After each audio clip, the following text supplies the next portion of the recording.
Welcome to the Cerulean Showcase. I am your host, and unfortunately, in order to preserve the continued existence of our more recent viewers, that is all I can make known about me in this introduction. And a special message to our new mortal viewers, who I will offer this insight. To some of your visual sensory organs, blue is a color. For someone is a wavelength of light, others a meaningless adjective. Both water the lifeline to your flesh aggregates, as well as the great cage trapping you in an isolated bubble from the beasts of the beyond, which you on occasion refer to as the sky, can both be observed in certain conditions to have a similar hue. And believe you me, that same cerulean will likely be the last blanket of comfort and protection you have before your world is torn apart, one way or another. End of message. And apologies to my loyal fanbase. I hope you will forgive me for that diversion from our usual content in order to appease to the inclusion of the third dimensionally bound beings, as I am under the instructions of a higher power to gain the attention of a larger audience, but I remain ever grateful to you. To you, I do not have to explain how many eyes the stars have, what of the ontological vines of the yesteryear, or the dream strangler's newest weave of terror. Oh, my dear viewers, it is awful having to transmute interplanarly over ethereal eggshells so as to not completely destroy the mortal's connections to their versions of reality and possibly rearrange both their orifices and sphincters in the process. My loyal viewers, especially those fond of office sphincter rearranging, I want to make it clear that I favor you above all but the blue lie itself.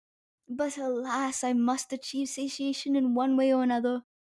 As you know, the ones outside have been encouraging our kind to satisfy ourselves in less obtrusive ways, such as using mortal communication systems to enter their minds instead of the usual backdoor methods. Oh, and to the mortals listening, this is great news for you, don't dwell on it too much though. After all, everyone, from the greatest among us to the most pathetic flesh bound creatures, we all need a feed one way or another.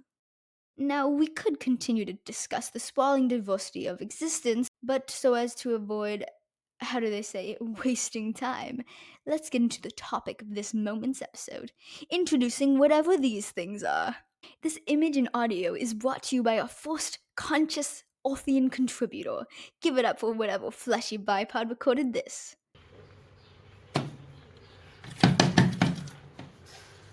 Continuing on, this audio, as to many of us, may hearken visceral recollections of asteroids crashing into planets, the crunching of organic matter beneath our membrane boundless forms, and for those lucky few, the echoes of whole worlds colliding as we make known our existence from slumber and fully realize into the physical realm to tear it apart. Start the incubation and then repeat the cycle of bliss into the warping time churn of infinity.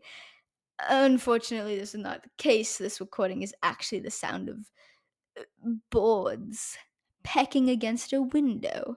Indeed, the screeching is not of the horrified laments of screaming star systems, but instead the vocalizations of what they call chordates under the category of confined beings. According to our source, birds are often enjoyed for their meat, plumage, dances, and song, though some of their noises, such as the early morning window percussions, can be perceived as startling by some. Startling? Ha! Clearly, these earth creatures have never truly looked upon us. I am aware the intention of this show is to emphasize the surprise, wonder, and beauty of small moments in the course of a mortal lifetime. However, my personal opinion is that mortal life is a crude compilation of nothing but noise, wishing to be quieted and quelled in our infinite mass, digested to the point of being unidentifiable, even to the universe that spawned them, warping their existence and condemning their worlds to a death of forever silence and entropy. Oh, forgive me, I'm going too far off script, apparently. I have thus so far neglected to mention a message from our sponsor as to what the point of this podcast is. Ahem. The immortal world is as intricate and worthy of existence as our own something something, and we must take efforts to preserve instead of destroy, both so that we can conserve our food and entertainment source, but more importantly, I don't know about that, so that we can appreciate these wonderful beings for twisting and overlapping futures that come. And with that message, I believe we find ourselves at the end of this episode. Time is awfully perplexing to our new viewers, but I'm sure they can imagine a fraction of the meaning of the end. We can help with that if they can't.